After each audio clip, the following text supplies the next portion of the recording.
Before Europe had borders, before crowns decided who belonged where, there was a vast open land at the heart of the continent where history moved faster than memory. Wind crossed the plains without resistance, rivers shaped the soil slowly, and people learned early that survival meant movement. The ancestors of the Hungarians arrived from the east carrying no cities, no castles, only their language, their loyalty, and the instinct to endure. They were shaped by migration, by loss, by the constant need to adapt. When they entered the Carpathian Basin, they did not know they were stepping onto land that would one day be fought over by empires. They only knew the soil was fertile, the rivers generous, and the plains wide enough to finally stop running. But settling did not bring peace, it brought attention, and attention brought danger. In the beginning, strength came from unity. Clans bound together by survival learned to move as one. Customs ruled life, loyalty ruled leadership, and identity was protected by shared memory rather than written law. But the world around them was changing. Europe was hardening into kingdoms, borders were forming, power was being organized. Tribes without structure were becoming targets. Raids made the Hungarians feared, but fear invited retaliation. The pressure from the outside world grew heavier each year, and survival by force alone was no longer enough. Hungary stood at a crossroads where it had to either transform or disappear. That transformation came through a ruler who understood that permanence required legitimacy. Stephen did not merely rule Hungary, he rebuilt it from the inside out. By adopting Christianity, he connected his people to the political and cultural system of Europe. This was not just a spiritual decision, it was a strategic one. Churches reshaped the landscape, laws replaced traditions, and administration replaced improvisation. The crown became more than authority, it became continuity. Hungary was no longer an outsider feared by neighbors, it was a recognized kingdom with a future. Resistance existed, but history favors structure, and Stephen's system endured. With stability came growth. Agriculture expanded across the plains, towns rose along rivers, trade routes cast directly through Hungarian land, connecting east and west. Hungary became a bridge between worlds, absorbing ideas and goods without losing its identity. This was not an age without conflict, but it was an age of momentum. Prosperity grew slowly, deliberately, and visibly. Yet prosperity always carries risk. Comfort breeds overconfidence, and overconfidence invites disaster. That disaster arrived from the east with terrifying speed. The Mongol invasion tore through Hungary, exposing weaknesses no one wanted to admit. Cities burned, villages vanished, entire regions collapsed in weeks. For a moment, it seemed as if Hungary would be erased completely. But it survived, not through luck, but through adaptation. The kingdom learned from near extinction. Stone replaced wood, fortresses multiplied, defense became strategic rather than reactive. Hungary rebuilt itself stronger, understanding that survival was not a one-time achievement, but a skill that had to be constantly refined. This resilience paved the way for one of the most remarkable eras in Hungarian history. Under Matthias Corvinus, the kingdom reached a height that rivaled Western Europe. This was a ruler who understood that power was not only military, it was intellectual. His court became a center of Renaissance thought. Scholars, artists, and scientists gathered there. His library became one of the greatest collections of knowledge in Europe. His professional army changed how wars were fought in the region. Hungary was no longer catching up, it was leading. Confidence filled the kingdom. It believed it had secured its place in history. But history punishes systems that depend too heavily on individuals. When Matthias died, unity faded. Nobles fought for privilege, central authority weakened. The structures he built remained, but the discipline behind them did not. As Hungary turned inward, a massive force was rising from the east, disciplined, relentless, and driven by imperial ambition. The Ottoman Empire was expanding, and Hungary stood directly in its path. The Battle of Mohács did not last long, but its consequences lasted centuries. In a single day, medieval Hungary collapsed. The king was dead, The army was destroyed. The kingdom was split between rival powers. What followed was not just occupation, but transformation.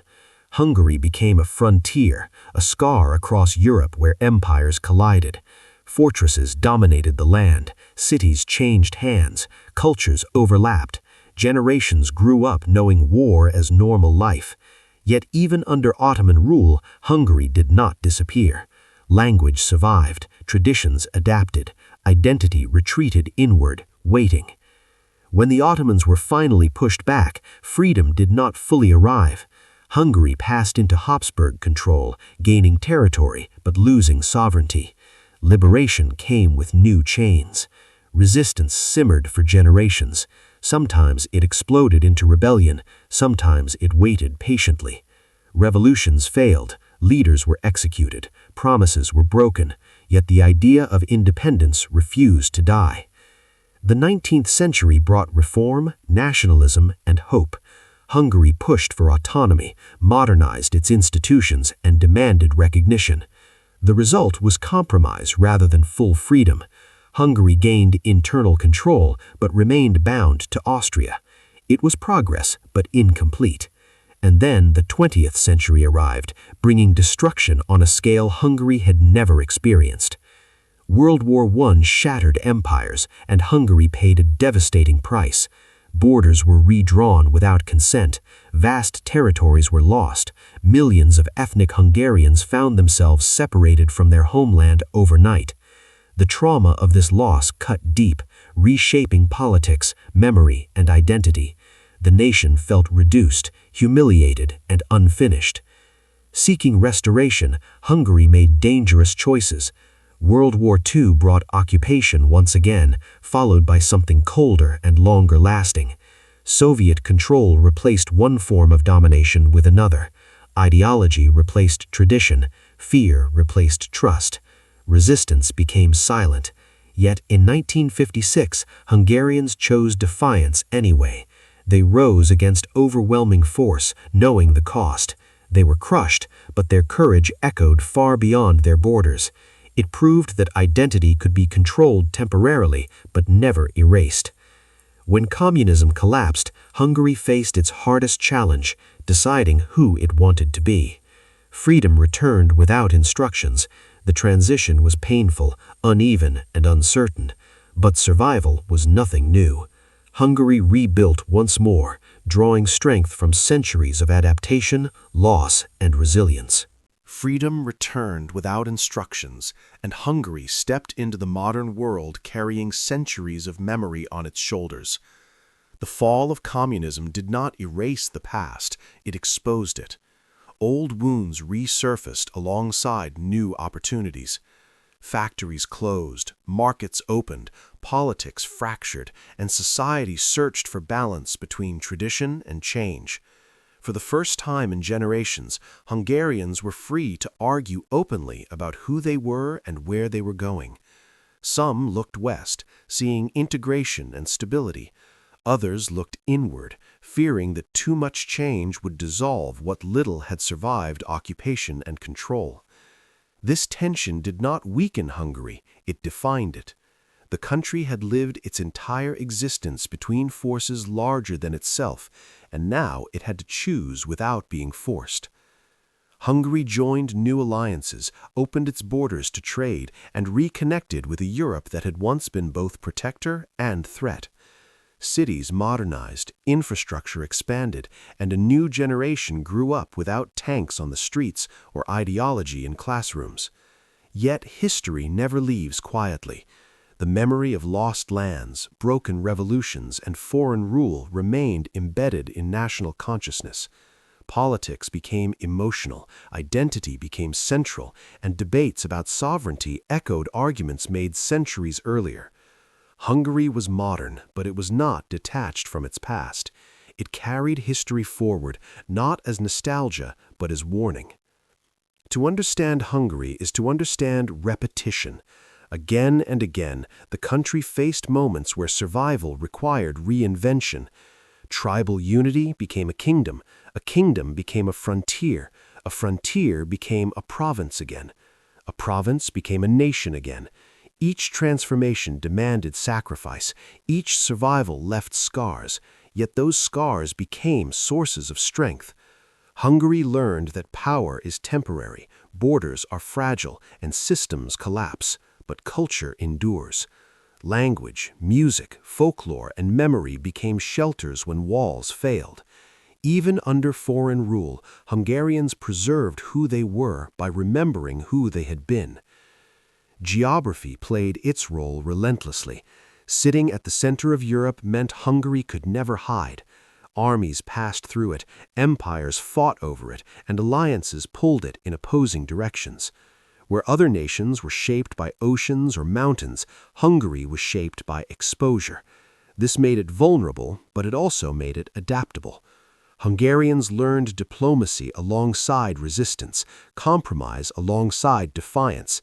They learned when to bend and when to refuse. This balance, learned through loss, became part of the national character. The story of Hungary is often told through defeats, but that misses the point. Defeat did not erase Hungary, complacency nearly did. Every time the nation faced destruction, it rebuilt with more awareness than before. After the Mongols, it built stone. After Mohács, it preserved identity. After Trianon, it redefined nationhood. After communism, it reclaimed choice. Hungary did not survive by denying reality. It survived by adjusting to it without surrendering itself entirely. Even today, echoes of the past shape decisions. Debates about borders, culture, and independence are not abstract ideas here. They are inherited experiences. When Hungarians speak about sovereignty, they are not repeating slogans. They are recalling centuries where it was taken away. When they value stability, it is because instability once meant invasion. When they resist external pressure, it is because pressure once came with armies. These instincts were not learned in theory. They were learned through history.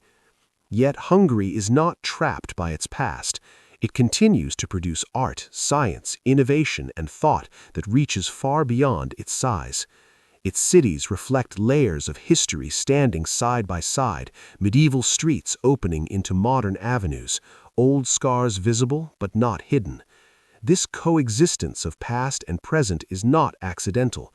It is the result of a people who learned that erasing history weakens the future, but living only in history prevents growth. Hungary's journey was never about domination, it was about endurance. Larger empires rose and fell around it, often using Hungary as a stage for their ambitions. The Huns vanished, the Mongols withdrew, the Ottomans retreated, the Habsburgs dissolved, the Soviets collapsed. Hungary remained. Changed, reduced, reshaped, but present. Its borders shifted, its systems changed, its rulers came and went, but its identity survived every transition. This is why Hungary's story matters beyond its size. It proves that history does not only belong to the strongest, but to the most persistent. It shows that nations do not need uninterrupted power to endure.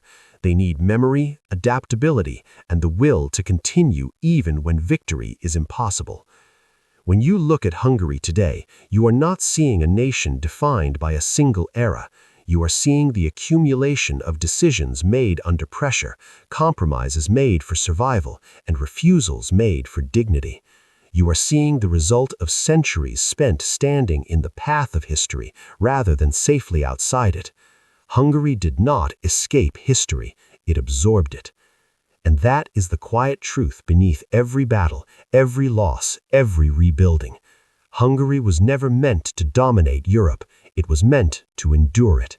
Again and again, history tried to close the book, and every time, Hungary turned the page and kept going. Endurance does not announce itself loudly. It works quietly, generation after generation, teaching people how to live with uncertainty without losing direction. Hungary's endurance was never about refusing change. It was about choosing which changes to accept and which lines could not be crossed. Every era left behind lessons written not in textbooks first, but in instinct. Parents passed them to children through stories, through caution, through pride that did not need shouting. This is how identity survives when power does not. In the modern age, Hungary learned that survival was no longer about armies marching across plains, but about ideas moving through societies.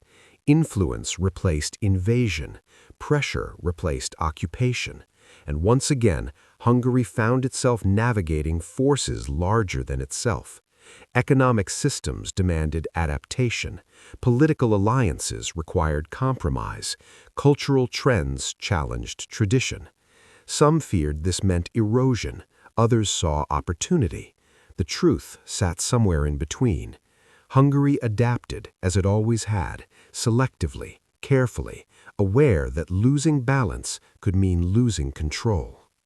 The weight of history made Hungarians sensitive to external direction. When decisions came from outside, memory reacted before logic. This was not paranoia, it was experience. Centuries of rule by others had trained the nation to recognize when authority no longer served its people. This did not make Hungary isolated, but it made it cautious. Cooperation was welcomed, submission was not. That distinction shaped modern policy, modern debate, and modern identity. Yet caution never stopped creativity. Hungary continued to produce thinkers, scientists, artists, and innovators whose influence stretched far beyond its borders. From mathematics to music, from engineering to cinema, the country punched above its weight, as it always had. This was no accident. A society that survives repeated collapse learns how to think deeply, how to question systems, how to improvise solutions. Constraint became a teacher. Pressure became refinement. Walking through Hungary's cities is like walking through time without leaving the present. Medieval churches stand beside socialist blocks. Austro-Hungarian grandeur faces modern glass. None of it is erased. None of it is hidden. The landscape itself tells the story of adaptation, layer upon layer, without apology. This coexistence is not confusion, it is honesty. Hungary does not pretend to be untouched by history. It displays it openly. The same honesty exists in its national memory. Victories are remembered, but so are defeats. Glory is acknowledged, but so is responsibility. Hungary does not claim innocence in all chapters of its past, nor does it accept permanent guilt. It understands history as something lived, not something simplified. This maturity did not come easily. It was earned through loss, reflection, and survival. What makes Hungary's story powerful is not scale, but repetition. Again and again, the nation faced moments when disappearance seemed inevitable. Again and again, it adjusted just enough to remain, not unchanged, not untouched, but alive. Many nations were born strong and faded quickly. Hungary was born vulnerable and learned how to last. Empires believed Hungary was something to be controlled. Borders treated it as something to be divided. Ideologies treated it as something to be reshaped. None succeeded permanently. Control weakened. Borders shifted. Ideologies collapsed. Hungary absorbed the impact and continued. This does not make it invincible, it makes it experienced. In a world that moves faster than ever, Hungary's past offers a quiet lesson. Survival is not about resisting every force. It is about understanding which forces reshape you and which erase you. Hungary learned that difference through centuries of trial, error, and recovery. It paid heavily for that knowledge, but it kept it. Today, Hungary stands not as a monument of power, but as proof of persistence. Its history is not clean, not simple, not comfortable. It is complex, scarred, and human, and that is precisely why it endures. When history looks for nations that vanished, Hungary is never on that list. When it looks for nations that adapted, it always is. This is the real story behind the battles, the borders, and the crowns. Hungary did not survive because it was the strongest. It survived because it learned faster, remembered deeper, and refused to let any single defeat define its ending. History tried to stop it many times. Hungary answered every time by continuing. And that is where the story rests, not with a victory, not with a conclusion, but with continuity. A nation still standing in the same plains where its ancestors once arrived with nothing but language and will, proving that endurance, more than dominance, is what truly defeats time.